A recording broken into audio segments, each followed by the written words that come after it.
Okay, this is the nose box. This nose box has already seen some damage.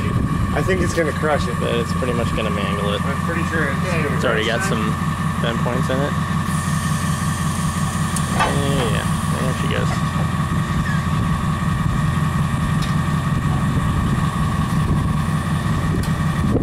They actually still holding it pretty. Not a completely fair comparison, but you can see that the steel is moved a lot more than the composite material. Let's see if it bounces back to its original shape.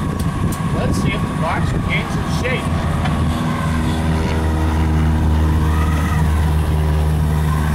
No, so much. It's pretty much